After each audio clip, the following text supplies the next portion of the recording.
You've probably heard this from your teen or young adult. It's just a fun hobby. Everyone plays video games nowadays. But as a parent, you're seeing something different. You're watching them stay up later and later, skipping meals, becoming irritable when they're not playing. Their grades are slipping. They're isolated in their room. The child you once knew seems to have disappeared into the virtual world. And when you try to talk to them about it, you're met with complete resistance. They insist there's no problem. They get defensive, angry even. Maybe they tell you that you just don't understand, that you're overreacting. But here's what most parents don't realize. When your child says it's just a hobby, they're not just being stubborn or defiant. Their brain has literally been rewired to protect their relationship with gaming at all costs. And those costs, you're seeing them every single day. Their grades are tanking or they're failing college classes. They've dropped out of activities they used to love. They've stopped seeing their real life friends. Every conversation feels like you're walking on eggshells. Your gamer who used to share everything with you now barely speaks. And for young adults still living at home, you're watching them fall further behind their peers. No job, no motivation, no purpose or direction. As a parent, you've tried everything.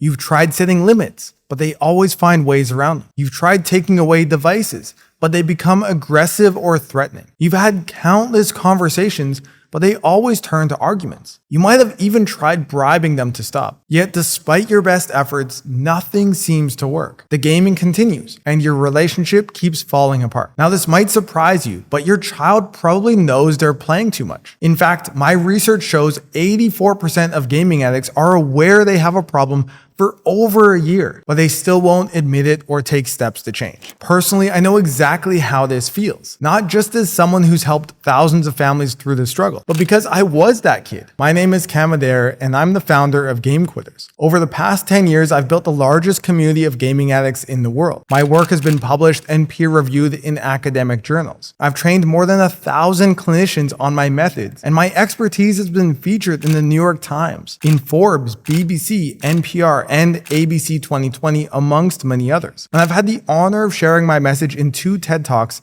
with millions of views and speaking to more than 20,000 people in over 10 countries around the world. Most importantly, I was also that gamer locked in my room, playing video games 16 hours a day and lying to my parents about having jobs while sneaking in through my bedroom window to play more. I'm sad to admit it, but I put my parents through hell. The thing is, when I was gaming, everyone around me knew I had a problem. My mom knew, my dad knew, even my friends knew. But getting me to admit it, that was a completely different story entirely, because I was in complete denial. So today, I want to help you understand that if your child can't admit they have a gaming problem, it's not because they're being difficult. It's because there are 11 hidden factors at play. Factors that, once you understand them, you will completely change how you approach this challenge. So you can finally break through their denial and start making real progress together. So in this video, I will reveal what these 11 hidden reasons are, and most importantly, show you exactly what you can do to help your gamer acknowledge their problem and become ready for change. Now, before we dive into these reasons, you need to understand something important. Gaming addiction operates in what I call the gaming addiction cycle. It works like this. Your child experiences some form of pain or discomfort in their real life. Maybe it's social anxiety, academic pressure, or feeling like they don't measure up. So they turn to gaming for relief. Gaming provides instant rewards, achievement, social connection, a sense of progress. This temporary relief reinforces gaming as their go-to solution for all of their problems. But here's the devastating part. The more they game, the worse their real-world problems become. Poor grades lead to more anxiety. Social isolation leads to weaker social skills. Lack of life progress leads to depression. And how do they cope with all this growing pain? More gaming. This cycle gets stronger over time, making it increasingly difficult for your child to even recognize they have a problem, let alone break free from it. So each of the 11 reasons I'm about to share reinforce this cycle in its own way. Understanding these reasons will show you exactly why traditional approaches to helping your gamer often fail, and most importantly, what you can do instead. The first reason your teen or young adult won't admit their gaming problem is what I call limited insight. They have a fundamental misunderstanding of what addiction actually means. I need you to hear this. Their lack of understanding doesn't make the addiction any less real or dangerous. In fact, this limited insight often allows the problem to get worse before they're willing to get help. Let me explain what I mean. When your gamer thinks of addiction, they probably picture someone struggling with drugs or alcohol. They don't realize that behavioral addictions like gaming can be just as destructive. They'll tell you, "I'm not addicted, I'm just passionate about gaming." Or, "It's just a hobby. I can stop anytime I want. But here's what's really happening. The gaming industry has deliberately created an environment where excessive play seems completely normal. They've invested billions of dollars into making their games as addictive as possible. Just think about this.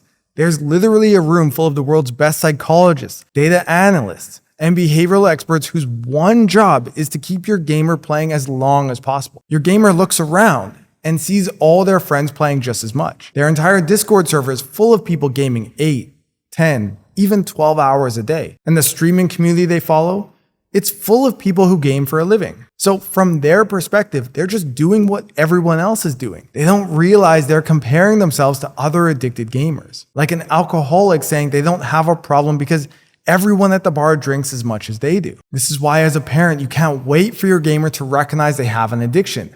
By the time they figure it out on their own, they may have already dropped out of school, lost job opportunities, or destroyed important relationships. I know because that's exactly what happened to me and to the thousands of gamers I've worked with. Sadly, the industry is counting on this limited insight. They're counting on your gamer not understanding how their brain is being manipulated. And they're counting on you as a parent feeling powerless to help. But limited insight is just the beginning.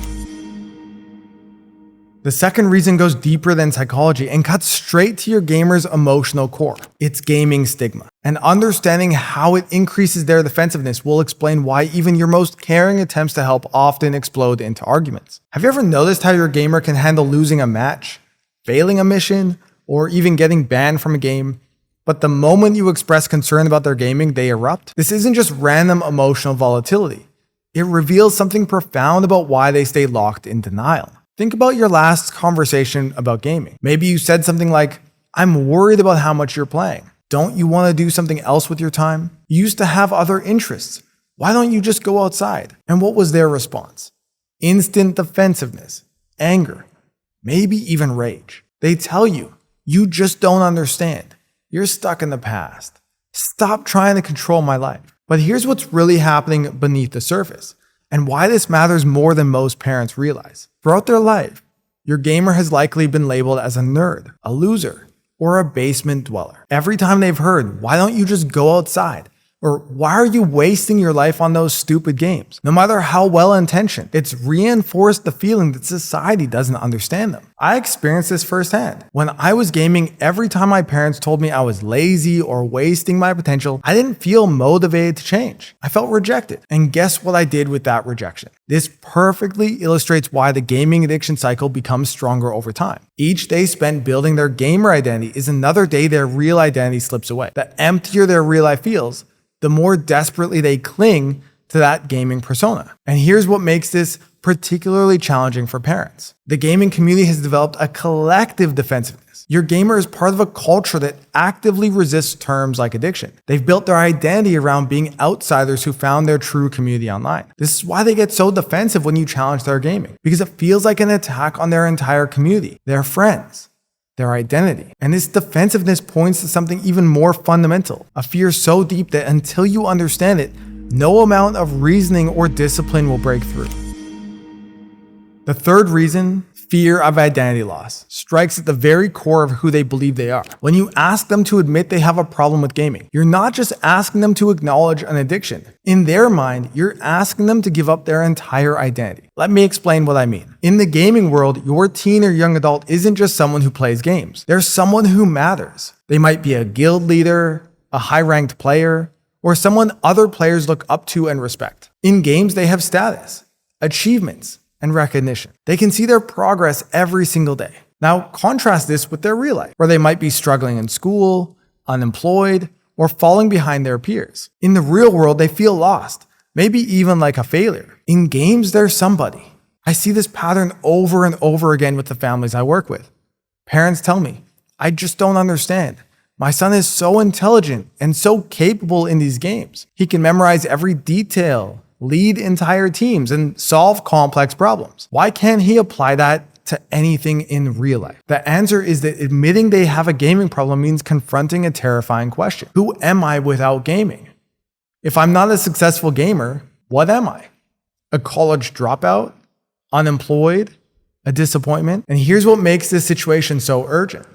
The longer your gamer stays immersed in their gaming identity, the deeper this crisis becomes. Every month, every year they spend building their gaming persona is time they're not spending developing who they really are in the real world. They're not developing other interests. They're not building life skills.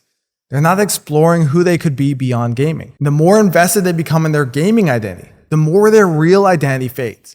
And the more their real identity fades, the more terrifying it becomes to even consider giving up gaming. Many of the young adults I work with can't even remember who they were before gaming took over. They have no other life to go back to. But identity loss is just part of a larger crisis.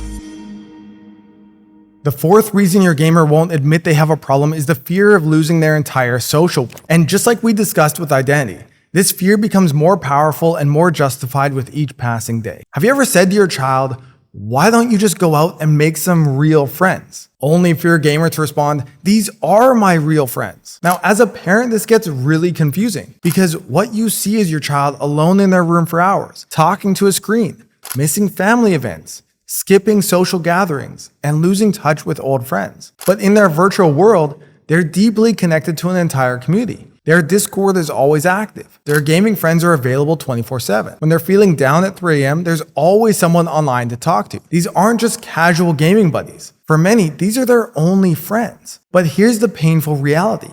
The longer your gamer stays isolated in their virtual world, the more their real-world social skills will deteriorate. Many of the young adults I work with haven't had an in-person friendship in years. The thought of face-to-face social interaction fills them with paralyzing anxiety. This is where the gaming addiction cycle becomes particularly cruel. Their dependency on online friendships prevents them from developing real-world social skills. As their social anxiety grows, they retreat further into their online relationships, strengthening their addiction. And if they admit they have a gaming problem, in their mind, they're not just giving up gaming.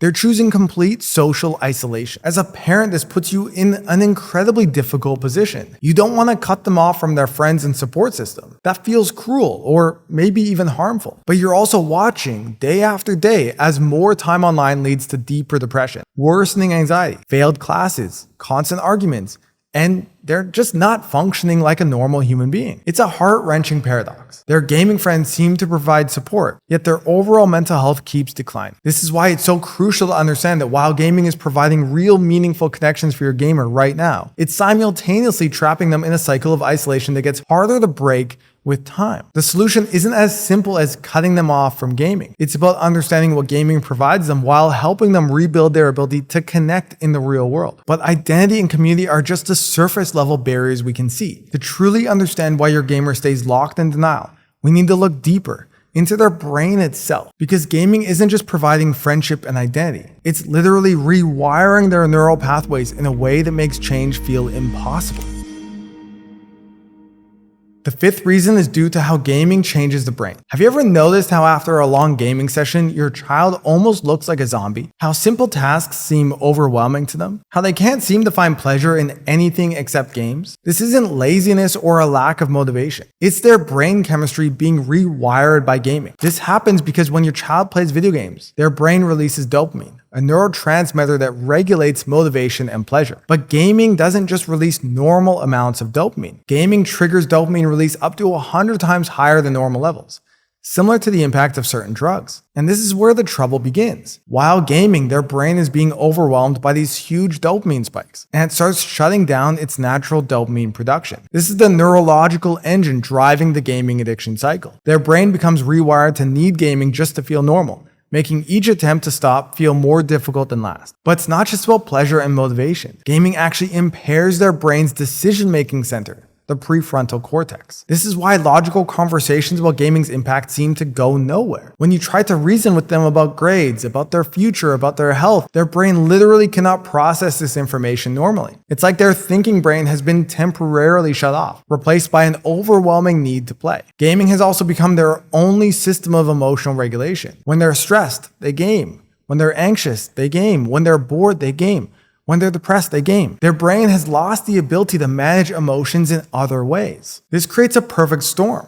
Their motivation for anything besides gaming is depleted. Their ability to make rational decisions is impaired, and their emotional regulation depends entirely on gaming. This is why they can't just snap out of it or see reason, no matter how obvious it is to you as a parent. And the longer this cycle continues, the worse it gets. Their brain becomes less and less capable of finding pleasure or motivation in normal activities. School feels impossible, job applications overwhelming. Even basic conversations feel exhausting. Everything but gaming starts to feel gray and dull. This is why we can't wait for your gamer to realize they have a problem on their own. Their brain chemistry is actively working against this realization. And the longer we wait, the harder it becomes for their brain to reset to normal functioning. But brain chemistry is just part of what keeps them trapped. Have you ever said to your gamer, "It's just a game. None of it is real," and watch them react as if you just dismissed their life's work? There's a hidden reason for this reaction that explains why they hold on so tight. The sixth reason your gamer stays in denial is the sheer magnitude of what they feel they'd have to give up. This isn't just about the time they've spent gaming. It's about years of psychological and emotional investment. Let me give you a real example. So I was working with a client who was one of the top 60 players in the game League of Legends, which is one of the most popular games in the world. He had achieved a prestigious rank of Challenger, something most players only dream of. But this achievement had become his prison. Why? Because at this rank, if you don't keep playing regularly, your points start to decay. If you want to maintain your rank, you have to keep playing at an extremely high level against the best players in the world. Now, this creates an impossible situation. You can't stop playing or you'll lose your rank. But you can't play casually either, since you need to maintain intense focus and skill. Everything you've worked for feels like it could disappear if you step away. Now multiply this by every game they play, the characters they've spent years developing, the rare items they've collected, the battle passes they've paid for, the rankings they've achieved. To you as a parent, it might seem like it's just a game, but to them, it represents countless hours of effort, achievement, and investment. And because their brain's reward system is so heavily focused on gaming, these achievements feel more real and meaningful than any real world accomplishments. This makes the prospect of admitting they have a problem feel like throwing away everything they've ever worked for. But this investment has created something even more concerning, a completely distorted view of reality. The seventh reason they stay stuck in denial. This distorted reality shows up in specific phrases you've probably heard from your gamer. Phrases that sound reasonable on the surface but mask a deeper problem. It's just a hobby, even though it's consuming 12 hours of their day. I can stop anytime I want, yet they become aggressive when you suggest taking a break. I'm not as bad as other gamers, comparing themselves to worst cases to justify their gaming. This could be my career, using an unlikely future to justify excessive present gaming. All my friends are online, rationalizing increasing isolation from real-world relationships. You're trying to control my life, framing your concern as an attack on their independence. Now, these aren't just excuses. They're signs of something more alarming. Your gamer truly believes these rationalizations because their entire worldview has shifted to protect their gaming habit. The more time they spend in games, the more distorted their perception becomes of what's normal or healthy. And this distortion runs so deep that gaming becomes not just their primary activity, but their core value system. Every decision they make is filtered through the lens of how does this affect my gaming? That's why they'll skip a family event to stay home and play, or why they'll stay up all night gaming even though they have an important exam the next day. Their priorities and values have become completely centered around gaming, which is why they'll defend it so fiercely and consistently choose it over everything else in their life. And this leads us to our next reason why they stay in denial. The eighth reason your gamer stays in denial is perhaps the most challenging for parents to hear. From your gamer's perspective, they're living their ideal life, so they do not see a reason to change. Just think about it. Their basic needs are met.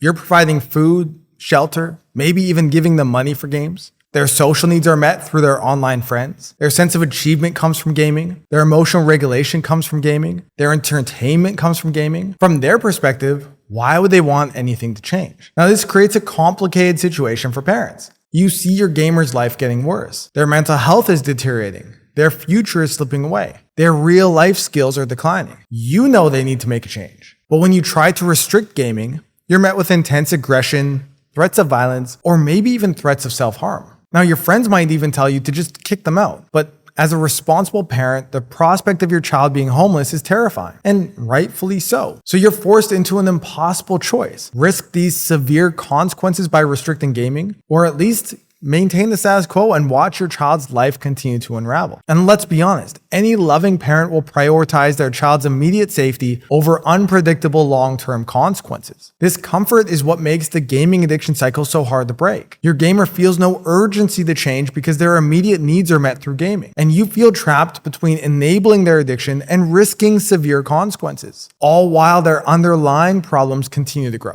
And this is why traditional approaches like punishment or ultimatums often fail, and can even make things worse. Now, I want you to look at your current situation. How many of your gamers' basic needs are being met without any effort on their part? How do they react when you try to set reasonable boundaries for their health and well-being? Breaking this cycle requires a specialized approach that understands both the gamer's perspective and the parent's difficult position. And here's something even deeper going on. Not only does your gamer lack incentive to change, they're actively avoiding a change. Why? Because deep down they know that if they stop gaming, they'll have to face something terrifying: pain. When I was gaming 16 hours a day, I thought gaming was making me happy. But the truth was, I was deeply depressed and anxious about my life. One night, I found myself sitting at my computer writing a suicide note. Gaming wasn't solving my underlying pain. It was just numbing it. As a parent, here's what you need to understand. Your gamer isn't choosing games over real life. They're using games to escape from emotional pain that feels unbearable. And this simply is not sustainable, because the more time they spend gaming, the worse their life becomes. But they can't feel it because they're completely numb when they're playing. I see this pattern with every family I work with. Their gamer situation continues to get worse and worse, but they just keep gaming and gaming and gaming. Why? Because admitting they have a problem means they'd have to face the pain. The pain of lost time they could have been developing themselves. The pain of falling behind their peers. The shame of depending on their parents well into adulthood. The anxiety of not knowing how to function in the real world. The regret of missed opportunities and relationships. The fear of having to catch up when they feel so far behind. So instead of facing all this pain, they simply retreat further into games. It's like a person with a broken leg who keeps taking painkillers instead of getting surgery. The painkillers might numb the immediate pain, but the underlying injury only gets worse. I remember this from my own experience. Gaming was awesome, but my life sucked. But what I couldn't see then was that gaming was making my life suck. This is the emotional core of the gaming addiction cycle. Every hour spent numbing pain through games is another hour real-life problems multiply, creating even more pain to escape from. This is why you might notice your gamer becoming increasingly defensive or hostile when you try to discuss their gaming. It's not just about the games. You're unintentionally threatening their primary coping mechanism for emotional pain. And without gaming to numb the pain, they'd have to face the full weight of their situation. But something even more crippling happens when gaming becomes their escape from pain. As their real-life problems stack up, and the gap between them and their peers grows wider, your gamer starts to develop a crushing belief that it's too late to change. They become trapped in what psychologists call learned helplessness. Picture this. Your gamer is lying in bed at 3 a.m., unable to sleep, and they're scrolling through social media. They see their old friends graduating college, starting careers, maybe even getting married. Meanwhile, they're still in the same room, playing the same games, living the same life they were 5 years ago. In that moment, they feel an overwhelming wave of anxiety about how far behind they've fallen. But instead of motivating change, this anxiety paralyzes them. Why?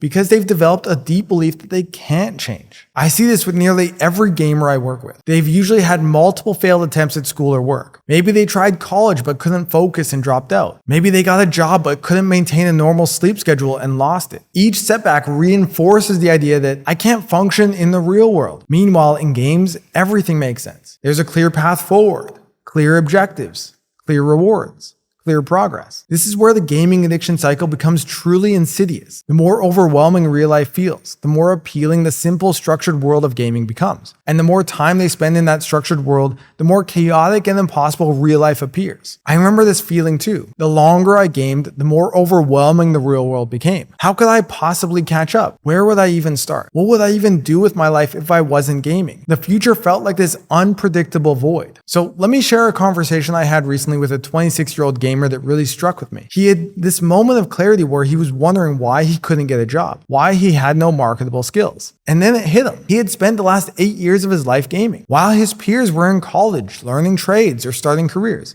He was leveling up characters in games. He had literally never given himself the chance to develop any real-life skills. And this realization was devastating. But instead of motivating change, it just made him feel more hopeless about his future. And this is what I see happening with so many gamers. The more time passes, the more overwhelming the gap becomes, and the more impossible change feels. And here's what your gamer needs to understand and what I discovered in my own journey. It's never too late to change. Yes, they might feel behind their peers in some areas, but the human brain has an incredible capacity for growth and change at any age. I've worked with gamers in their 30s and even 40s who have completely transformed their lives. But even when these gamers start to recognize these feelings of hopelessness, there's one final barrier that keeps them locked in denial, and it has everything to do with their relationship with you as a parent.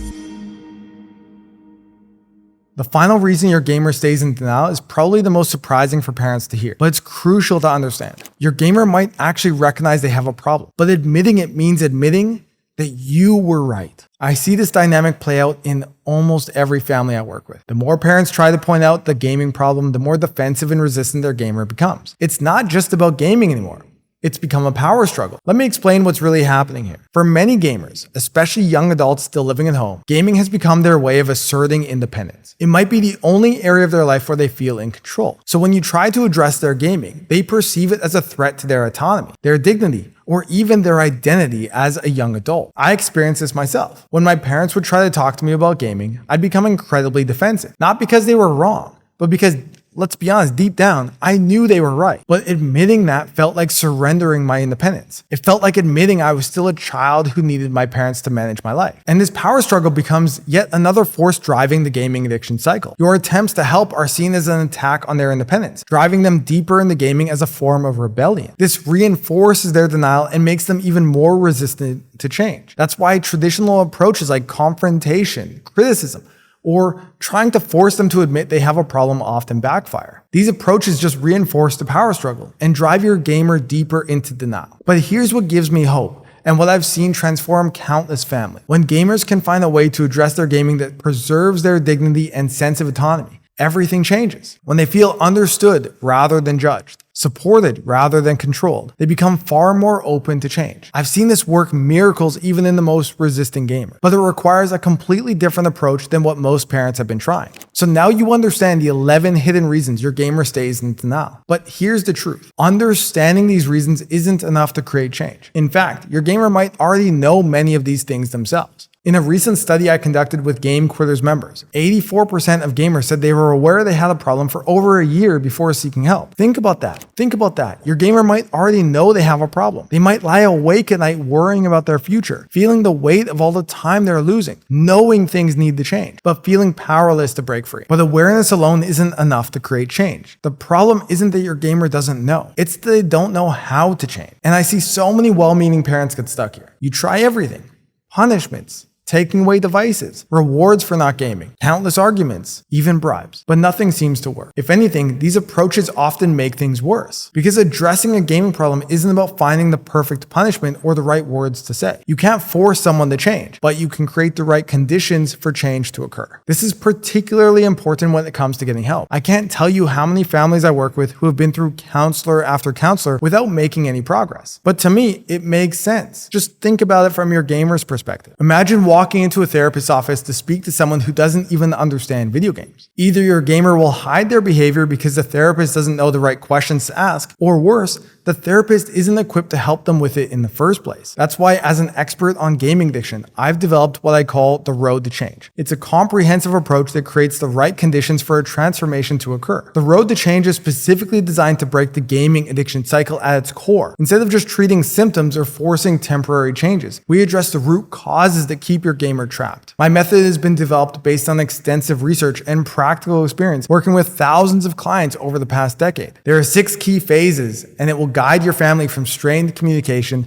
to collaborative problem solving. Through the process, your gamer will go from denial to acceptance to action, and ultimately sustaining a long-term transformation. And we're very successful at this process. More than 90% of gamers agree to start working with us after only 2 or 3 weeks of parents being in the program, even if they are currently angry, withdrawn, or even hostile towards the idea. And these transformations were possible because we didn't just try to stop gaming. We systematically dismantled the gaming addiction cycle that was keeping them trapped. So let me show you what's possible with this approach. There's Kyle, who is 26 years old, gaming 10 to 15 hours a day, deeply depressed and having suicidal thoughts. When his mom first reached out to me, she said he will never agree to speak to anybody. Today, just 4 months after stopping gaming, he's had his first relationship in 8 years, found a passion for DJing and boxing, traveled to Asia, and learned to manage his anxiety. And there's Danny, who at 31 was still living at home. His mom was having serious anxiety due to his gaming. He's playing 10 hours a day with no job for 4 years. And through our approach, he took 90 days off gaming and now works as a full-time chef, going on dates. He's lost over 40 pounds, read 8 books, and spends time with his friends in person. Now, your gamer doesn't have to quit gaming entirely to join the program. Steve is someone who actually failed his first semester of college, but after joining the program and getting gaming under control, he made the President's honor list. He still plays games, but he does it under control. Now listen, if you stayed with us through this entire video, it's crystal clear. You're committed to helping your child break free from a gaming addiction. And I want you to know something. I have so much respect for you. As a parent, you're facing off against $1 billion Goliath, the gaming industry, but you haven't given up. You're still searching for answers. And I have some great news. This month, we have a few openings in our coaching program where we work hands-on to guide families just like yours through the road to change. If you look below this video, you'll find a link to book a game plan strategy call with our team. Click the link and it will lead to a calendar where you can schedule a time to speak with our team. Now, these calls are limited because we offer personalized guidance, which means we can only work with a set number of families. Now, I don't want to be rude, but each day you hesitate is another day your child is lost in a virtual reality, removed from the beauty of real life. It's another day of declining academics, diminishing social skills, and worse well-being. But it doesn't have to be this way. That's why I set up Game Quitters and made it my mission to provide a modern solution to a modern problem. If you click the link below the video to schedule your game plan strategy call, you'll have taken one of the most important steps for the future of your child. On this call, we'll be discussing a plan of action. And if it makes sense, we'll be implementing that together. Now, whether we end up working together or not, you'll leave the call with a clear roadmap forward. It will be one of the most valuable conversations you've had this year about solving your family's gaming problem. We've already helped thousands of families, and we're really looking forward to speaking with you. So don't delay, click the link below, and also have a great day.